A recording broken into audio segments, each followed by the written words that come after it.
Hello,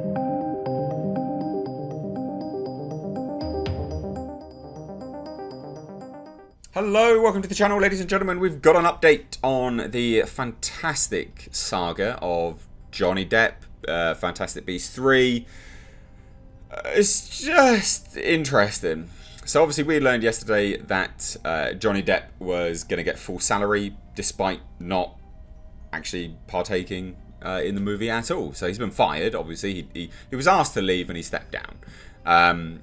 Which is essentially he's been fired. He's been told, you need to leave so we can continue the production. And as a byproduct of his contract, which is normal for big stars, is a pay or play. Pay no play, I can't remember. But basically, he gets paid regardless. Whether the film gets made or it doesn't, he still gets paid. Whether he gets asked to leave or not, he still gets paid. And he's getting paid a 8-figure, 7-figure, a ridiculous sums of money to still be in this, well, to not be in the film, should I say. And then obviously a lot of people went on to discuss, well, who's going to replace him then? Because obviously they still need the character. And they still have another 2 movies outside of this third one. So who's going to replace him? And it would seem that Mads Mikkelsen is the dude that is in discussions to replace it.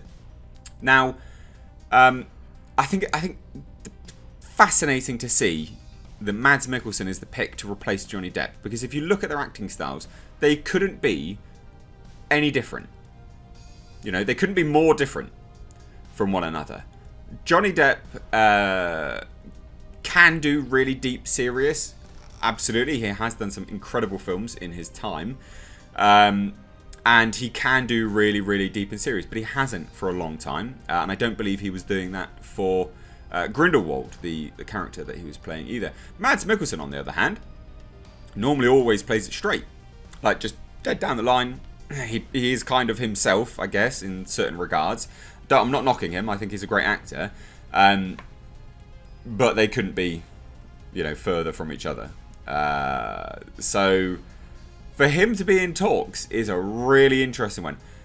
Because of that, but then also because he's a big actor as well. Not only are they going to have to pay Johnny Depp ridiculous sums of money to not appear in this film and do nothing, they're also going to have to pay Mads Mikkelsen a lot of money.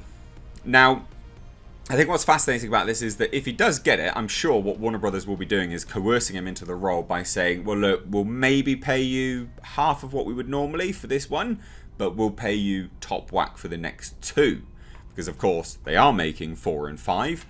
And this will be a good payday for Mads in the future. If there's going to be more Grindelwald in the future. I don't know even if there is. But basically, this article is an exclusive to Deadline. I'll leave a link down below. Please do follow along with me. Good to see some movie news again. Fascinating. Now, exclusive. Mads Mikkelsen is on the top list of actors being considered to replace Johnny Depp in the David Yates-directed Fantastic Beast 3. The third installment of the Harry Potter spin-off based on the JK Rowling fantasy franchise.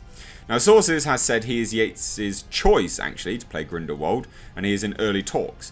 The aim is to keep on track a picture that recently moved its original November 12th, 2021 release date to summer of 2022. The cast, led by Eddie Redmayne and Jude are already shooting.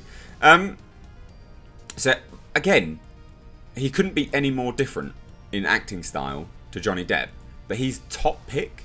It goes to show you, I guess, exactly what direction they're looking to go in, maybe, with this. I don't know. Like, what does this tell you? It tells me that I don't think they fully know what they're doing, to be honest, but whatever. But would he be a good replacement? Well, yeah, I mean, like, undoubtedly he can act, can't he? Like, he's goddamn fantastic. He's fantastic in so many things he does. So would he be a good replacement? Yeah.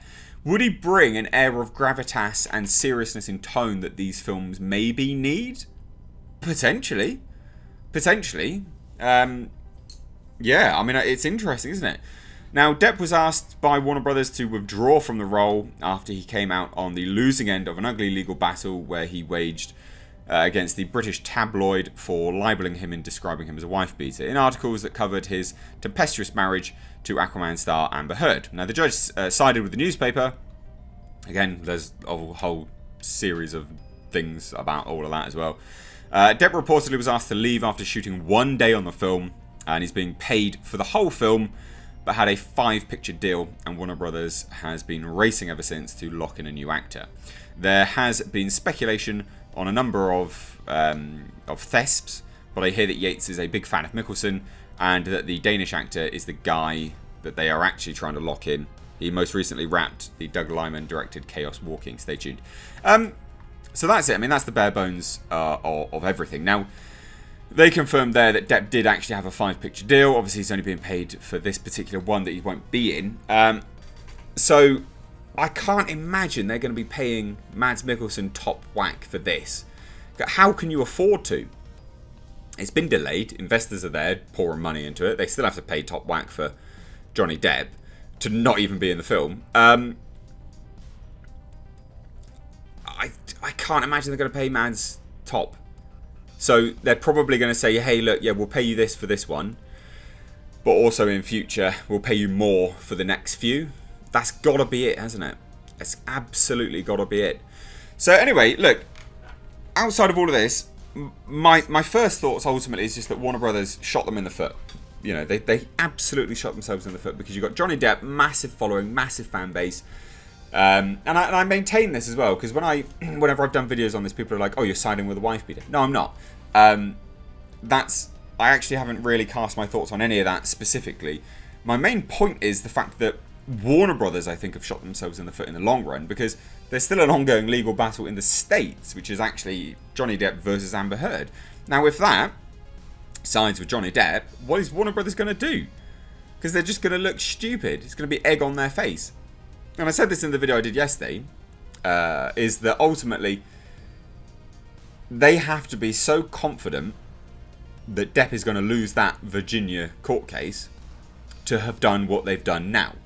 And that throws into question, do they have any vested interest? And it's not tinfoil hat territory, because they have come out and publicly stated, well, we only did this because we wanted to let due course play out, and then we wanted to make a decision after that. Now, due course is still playing out with respect to Johnny Depp versus Amber Heard. This was only Johnny Depp versus a newspaper. So what if it's Johnny Depp versus Amber Heard, and in the States, the court sides with Johnny Depp? I mean, there's some serious allegations being made in that court case. Severing of fingers and things like this. So I think ultimately there's issues with Warner Brothers and how they're sort of going about stuff. I don't know. It's just interesting. But Mads Mikkelsen on board? Yeah, fine, I guess. I think he's a good actor, so I wouldn't hate it. This movie ultimately is going to be marred with all of this. So I don't think it's going to do particularly well just based on all of that, to be perfectly honest. But let me know your thoughts down below in the comment section. If you're new here, do hit subscribe.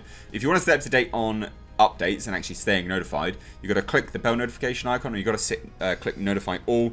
YouTube won't do it otherwise. Follow me over on Twitter and Instagram at Mr. H Reviews, all one word. But thank you all so much for watching. I've been Mr. H. Take care.